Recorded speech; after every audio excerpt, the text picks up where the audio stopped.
Welcome to Toffee TV. This is Group C of the World Cup qualifiers. Welcome to Toffee TV. We are looking forward to the World Cup.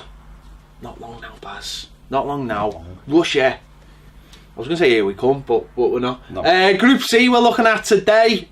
This is a tasty little group. This is one of the... It's not... I don't know if it's quite group of death territory. No. But it's a nice... I like it. It's got good games in it. Okay. Bit of variation. Okay. With France, Australia, Peru and Denmark. It's not like necessarily on paper like blessed with lots of quality on paper, but I think this is going to be one of the most competitive groups. I really do. Why? Well, I think with France you've got an outstanding team, but I also think that France will need to play into the tournament a little bit. They won't just be at it from day one. They've got fantastic players, but I don't think they're quite a fantastic team. I think they start off in games looking amazing, and normally they take the lead, and then normally they just like go, yeah, let's just keep playing brilliant football, and that leads to little bits of miscommunication and concentration, and I think that might allow some of these teams just to creep in. So I think France will get better the longer they're in the tournament. Right. So I think that opens the door a little bit for one of these other teams, Australia or Peru, to just maybe sneak something, maybe. And obviously Denmark are a good side as well. So I think it's going to be good group. This good entertainment. Yeah, France. They should have won the European Championship, really. Yeah, shouldn't they? Portugal. The Bloody Moths. Well, yeah, Portugal pipped them in the final. But they grew into that and got better and better than that. They have got great players, the players that missed out. List is incredible, your Lacazettes and Martials and players like that. I think a big miss for them will be Koscielny, who's obviously out injured. So a lot will fall on Varane's shoulders, really. But yeah, there'll be opportunities there. I think you're right with France. I think sometimes the complacency creeps in, especially when they, like you say, when they get ahead. It's foot off the gas. They don't really go for the jugular, and that's been people's criticism of them, because they've had some incredible players. They are very strong right the way through the side, though. In the three strike. You've got Olivier Giroud, who's great in the air. They've got Griezmann, who's absolutely brilliant, and they've got Kylian Mbappe, who is getting better and better and better. So they're blessed with exceptional attacking talent, and it's whether they can get it. They haven't got Payet, though. He got injured, didn't he, and hasn't gone. So creativity, but he's not a massive focal point. He was great at the Euros. He was, but since the 2 years and since his move from the Premier League, it's dropped off, and I think Mbappe's come through and become a lot more of a focal player.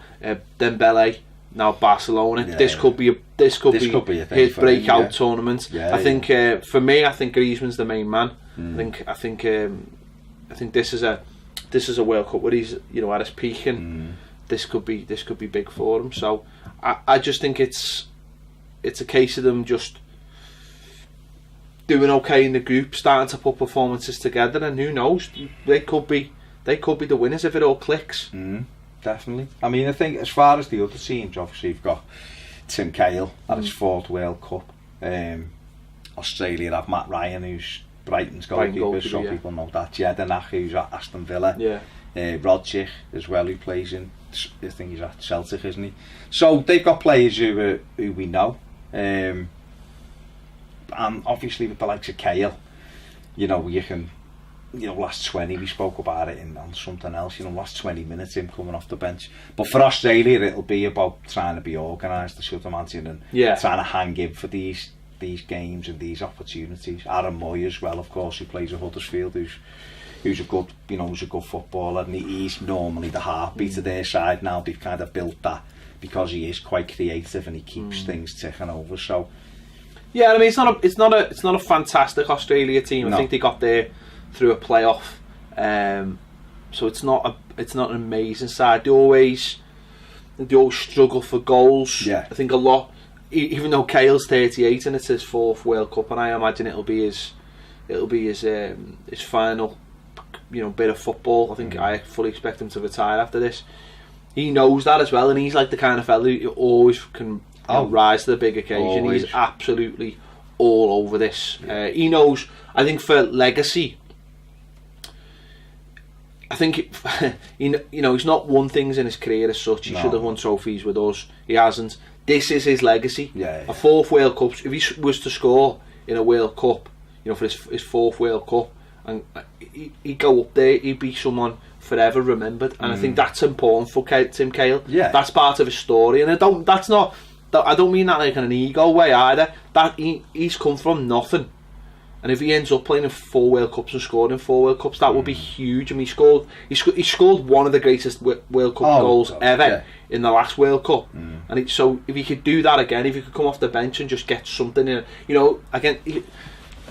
Listen, he has to get one of those headers against Peru or something against Denmark, and he's cemented himself, and I think that's what it's all about. Don't get me wrong, he's got the pride of playing for Australia. He wants to do well for them, but I think there's that little bit inside that's pushing him to get something. So I don't expect him to start any of the 3 games. No, I think he knows that, and I think he's got to make full use of how with his time when he gets it. And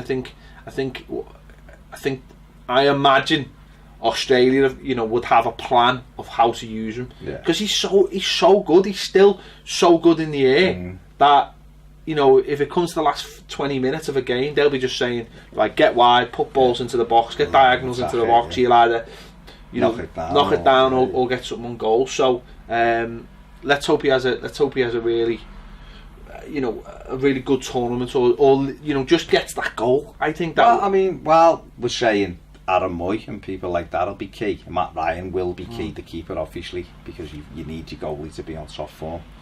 Cahill is almost like a key man, because he's the person you would look for in that squad to get on the end of something. So they're gonna have to keep in the games and try and create that opportunity for him to come off the bench and maybe kill it off.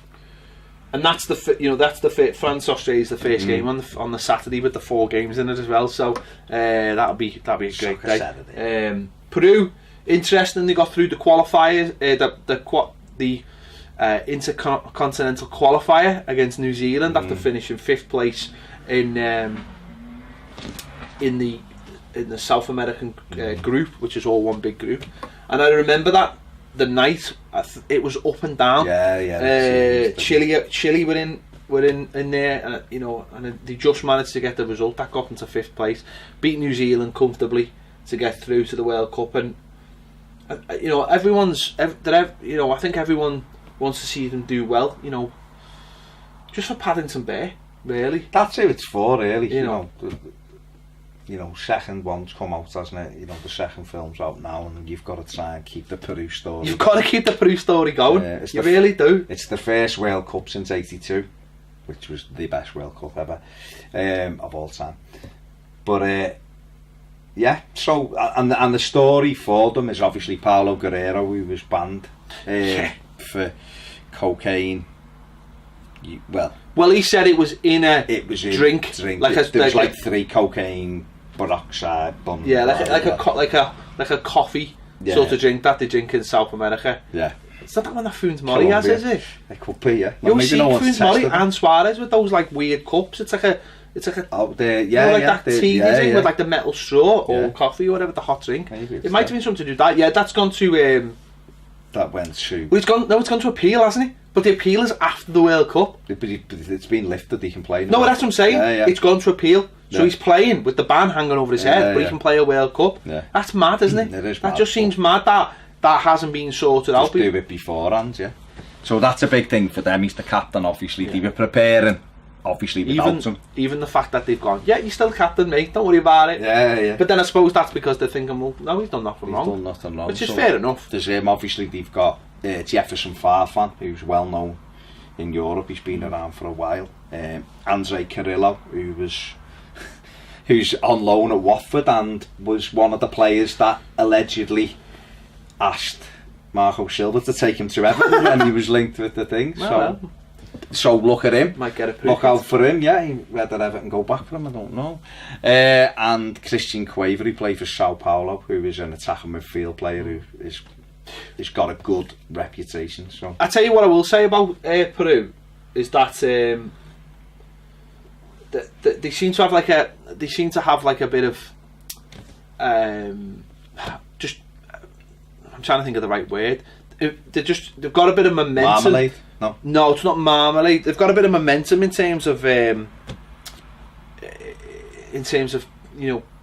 people's feelings towards them. They are they're not a dark horse. They're a massive outsider, obviously, but they're one of those teams that people just want to see you do well, because of the romantic notion of because it's always the big teams and stuff like that people want to see them do well. So I think they'll have people behind them. The kits are amazing, by the way. I think Everton's their kit should be that, but not red. With the Umbro with black, like the black watch. Black watch, yeah. That's exactly what it should be. The other Peru kit, the white with the line down, which was obviously synonymous in '82, was a Bosch kit, to say like the reverse of that. Well, they hadn't played any European teams for a while, and they've been playing friendlies, and I think they beat Scotland last week. 2-0. Yeah. They beat Iceland 3-1 recently as well, and was that when Gylfi scored? No, and they beat Croatia. Oh no, that was they beat Croatia as well. Yeah. So they played 3 European teams back to back to try and get that experience. Obviously, we're playing Denmark and France as well. So they've played 3 teams there and got that momentum going where people are people in Peru are obviously really excited, really excited. Well, they'll be a close knit group, won't they? And that's what you get with this, with teams like that, and you can have those kind of stories, can't you? That carry you through if you've got a good team with a good side. You know, we've seen it with Ghana, didn't we? You know, in South Africa, and I suppose Uruguay for that matter, because Uruguay, even though they had Suarez, he wasn't at the peak at that time. They had fallen. Everyone else, you know, but Ghana were the ones who were on the. You know, they came. And it's about the team. It's not about egos, and the egos all just sort of disappear for the sake of the team, because it's for the shirt, it's for the country. They bond together, and it's for the greater good. Denmark, interesting side, got through on the qualified, beat Ireland, beat them, was it 4-1, something like that, in Dublin. Ericsson got a hat-trick. He's obviously their standout man. Fabulous player. Disappointing news that Lord Bentner didn't make it. Which is disappointing. Yeah. But Ericsson is the top man, isn't he? Yeah, he's got so much ability, hasn't he? You know, he's a fantastic footballer. He was very good for Ajax, and he came into Spurs and took him a little bit of time to settle. But then he's been brilliant, consistent every year. He's a quality footballer, and this is his stage. Big World Cup for him, isn't it? Yeah. Because I think we all, well, some of us of a certain age, we all reminisce about '86 and how Denmark, nothing, and then Laudrup turns up. And if it wasn't for Maradona, Laudrup was absolutely amazing in that World Cup. Michael, the two of them played, but Michael was absolutely brilliant, and beat Spain 5-1. And the kit was amazing. The sort of halfy that every Sunday League team had a variation of in Liverpool from Kelly's kits. And I suppose this is like a similar stage for him now. You know, he's the one diamond, and he's surrounded by workers. You know, they've got Kasper Dolberg. Obviously, they've got Schmeichel, who's a good goalkeeper. But he's like the one thing. That's their one. He's the diamond in the rough, as you say. You've got Cornelius as well, who Everton fans will remember from the Cardiff fans will remember him as well. Cardiff fans, the big unit. It's about, again, for them. It's about, got Simon Kjaer as well, who's a very, very good defender. Centre back, played against us for Lille. For Khalil, yeah. He's in Turkey now. Yeah, he was played in Italy for a bit. He's a good defender. So they've got him. So they've got some good players, but you're right, it's a case of, with Dolberg, he's very good. Young, he's only 21, so obviously he's got a bit of growing to do in terms of experience, but he's a very good footballer. But he's the one who they will look to, and he's the one who the other three will be trying to stop. Yeah. So it'll be interesting. So who do you think out of this group then? Listen, it's difficult to look past. France will win the group. Should win the group, really. If you're a French player or supporter or whatever, you would expect France to win it. And on paper, it should be Denmark, really. Managed by Argy Harada, who older people will know. She played for Manchester City and Norwich in the 80s. So there you go. A little bit of useless knowledge. They should get through, but obviously Australia, I think will finish bottom. Do you? Yeah, I think Peru are stronger. Yeah, a bit more quality. But it could be between those two for that other place, because, like you said, Peru have just played 3 European sides, beat them back to back. They get a bit of momentum. This is, again, we're talking, we seem to be saying this with the group, but this is a key game. Because if you think France will take care of Australia, yeah, you know what I mean? This is literally if Denmark get off to a good start, then Denmark beat Peru, then they're in a great position. Beat Australia. This will be a good game. And that's a picture for the floor. It will be a good game, but I think this is key, because these are the two that will be playing for the second place. And so if Peru were to beat Denmark, you're talking Denmark having to beat Australia and having to beat France, or 4 points. Would that be enough? Well, France's second game is Peru. So Denmark France is the last game. So if Peru were to beat Denmark, and then it could, you could go to the last game. Peru, yeah. say for argument's sake. No, but what I'm saying is, say France won their first two, Peru beat Denmark. Then you've got Peru, Australia. Yeah, last game. A draw or a win, and obviously Denmark having to beat France to get through. I mean, that's why it could be. Yeah, I think France will get through, and I think Denmark will just scrape through. They should have enough quality, but Peru definitely wants to. There you go. That is Group C. Let us know your thoughts on this one. Who do you think is going to be the star of this group, and who do you think is going to get out of it? Let us know your thoughts in the comments. Make sure to check out Group A and Group B, and look forward to the other groups coming out soon. We'll see you later.